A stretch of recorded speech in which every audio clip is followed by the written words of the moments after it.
I don't do intros. How you guys doing today? I'm doing all right today, and today I'm bringing you guys another Bloodborne PvP video. Um, I said my next video was going to be an Elden Ring video, uh, and I do have one recorded from like many months ago, but apparently I'm just on a Bloodborne kick, because for some reason after I made that Bolt video, I made two more builds at different levels. This one you're seeing here is my Church Hunter build, a brand new build, where I kind of take the themes of a Church Hunter in the world of Bloodborne and I use them. As you can see, I'm using very church-related weapons, and I got, church-related armor on and stuff like that. One weapon that I was skeptical about using was the Kirkhammer, but as you can see, I was completely wrong to be skeptical because this weapon is a goddamn monster. So, quick history about my history with the Church Hammer. The Church Hammer? The Kirkhammer. Sorry guys, I haven't done commentary in a long time. I'm still really rusty, man. It's really hard to talk to yourself sometimes when you're watching your own video back. Anyway, the Kirkhammer was the second weapon I ever used on Bloodborne. It went Soul Cleaver into Kirkhammer into Ludwig's Holy Blade for the rest of the entire game. That was my first playthrough of Bloodborne way back in 2015. I got this game on release and it was my first Souls game I ever played. I really liked the Kirkhammer when I first used it, and then I found the Holy Blade and I never used it again. And I just, for some reason, never really wanted to go back to the Kirkhammer. There was something about it I didn't like. I didn't know what it was. But thankfully, the year is 2025, and invasions are popping, apparently. And I'm using a Kirkhammer, and I don't regret it. It works so good on this Church Hunter themed build. This is mainly a strength build at level 66. I think we have 35 vitality and 40 strength. And most of my blood gems are around 24 to 25% physical gems. And then, of course, I'm adding fire paper on top of the physical damage because I just think it's more in line with what the Church Hunters might do, man. You know, fire purifies all that stuff. They might throw some fire on the weapons every now and then. There's the fashion right there if you can't see it up close. But yeah, man, I really wanted to put together some kind of healing church theme hunter build, and I'll tell you what inspired me to do it. It was actually Ludwig. So for some reason I had it in my brain, like right when I made the character, I had this dialogue in my brain that Ludwig says to you after you beat him as a boss, and his severed head is on the ground, and it drops you the Moonlight Sword. He has a dialogue where if you're wearing a church-related attire of any kind, he'll ask you if his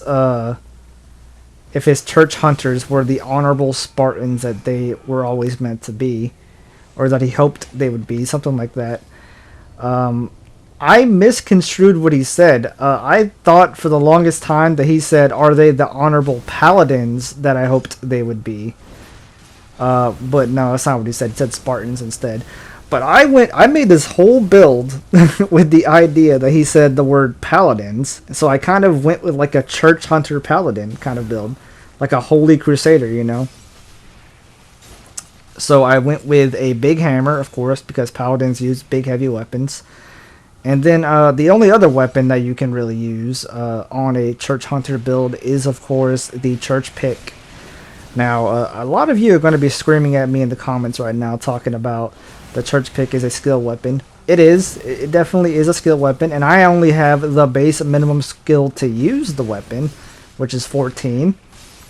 And I just slapped a bunch of physical gems on it, pumped my strength up as high as I can at this level, and I called it a day. And that was, the main weapon that we're using here is the Kirkhammer. I didn't feel any need at all to invest in skill at all. Even though the Church Pick really does benefit a lot from skill, it's more of a skill weapon than it is a quality weapon. Or a strength weapon for that matter. This thing still absolutely slaps, the Church Pick does. And it's like a perfect little secondary weapon to throw on this build. Because it doesn't do as much damage as the Kirkhammer. But it's so fast, it has really good combos. I mean, it's just a really sick weapon. And I've never really used the church pick before. I've always wanted to use the church pick, but I never really had a chance to. Same with the Kirkhammer. I've always wanted to use the Kirkhammer. I never really had a chance to do it until I made this here build. And if you look on my back right there, of course I have a Ludwig's rifle. I'm trying to use everything that a member of the Healing Church would use on this build. That's why I have the garb on. I have Gascoigne's pants on. Those are church-related, attire. I can't remember what the gloves are. They're probably just regular hunter gloves. And I do have the Yarha gold helmet on, but that is, I'm sorry guys, I think there's a jet outside. I apologize if you guys can hear that, but I think there's like a jet outside. The drones are coming to get us, team. The drones are coming to get us. But no, man, I had a really good time putting this build together. I liked playing Bloodborne so much at this level range that I went and made a whole nother build. And I'm still working on that build. But if you guys would like to see a video depicting that mystery build, let me know, man. That one is at 75. This one is at level 66.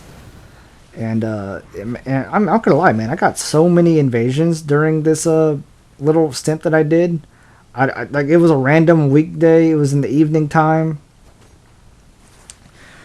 It was mostly in the nightmares, of course, because you're never really gonna find co-opers out in the wild unless you're really, really looking. But I mean, like, I went into the nightmares and I rang the bell once, and I was getting invasion after invasion after invasion. I had so many invasions that I won that this video was originally 20 minutes long, and I edited it down to 12 minutes. So if that tells you how active Bloodborne is at this level range, then, it's pretty decent, man. Like, I definitely did not expect that when I made this build. Pleasant surprise. I liked it so much that I went and made another build specifically to invade again. I'm thinking about making a video with that build, but I'm not sure. I just have to see how this video does, I guess. In the meantime, we were over here talking about the church pick earlier and how it's a skill weapon, not a strength weapon. Look at the damage on this thing. Keep in mind that I don't have the best gems in the game. I don't have the best blood gems. These are like 24-25% blood gems. I mean, they're better than what most people have at this level, but it's not the greatest thing in the world. You can have up to 27-28%, and those do significantly more damage. But look at this combo right here. I love this combo. So it's R1, R1, L1, R1. It's over 1,000 damage, and I have killed multiple people in this video with that combo on the church pick. I don't know if I would ever use the church pick on a different build. I think this is another R1, R1, L1, R1 combo, I think. I don't know if I would use the church pick on a different build, especially because it's kind of a skill weapon. Me personally, I don't really like skill weapons. That's just me though. Like, there's only like 2 weapons that remotely interest me in the skill category, and that would be, of course, the church pick and the Recuyo. But I remember trying to PvP back in 2015, and the Recuyo was a goddamn stagger stunlock monster. Everyone used it.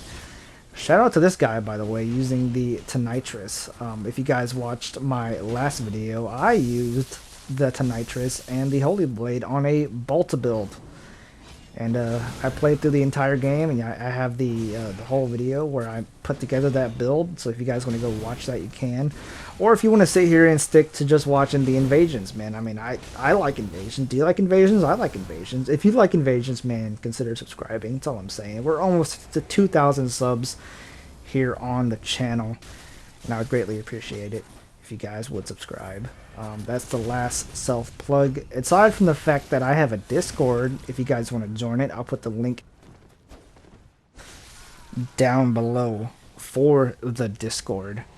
But in the meantime, man, I really do, you guys, man, I just, for some reason, I can't speak whenever I decide to do commentary. I don't know what it is. There's just something that comes over you when you try to do commentary for a lengthy period of time.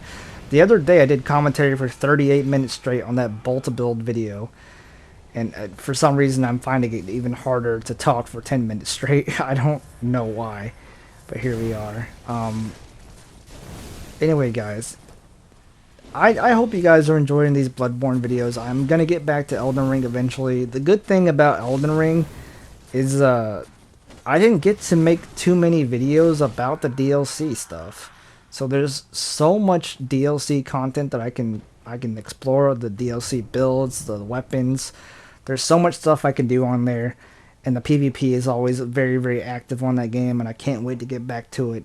But in the meantime, man, I'm rocking out with Bloodborne for some reason. I have an unhealthy obsession with the game right now.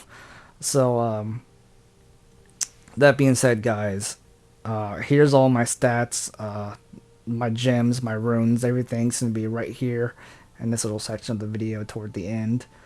But with that being said, guys, fare thee well, peace out, and all that fun stuff. And may the good blood guide your way, friends.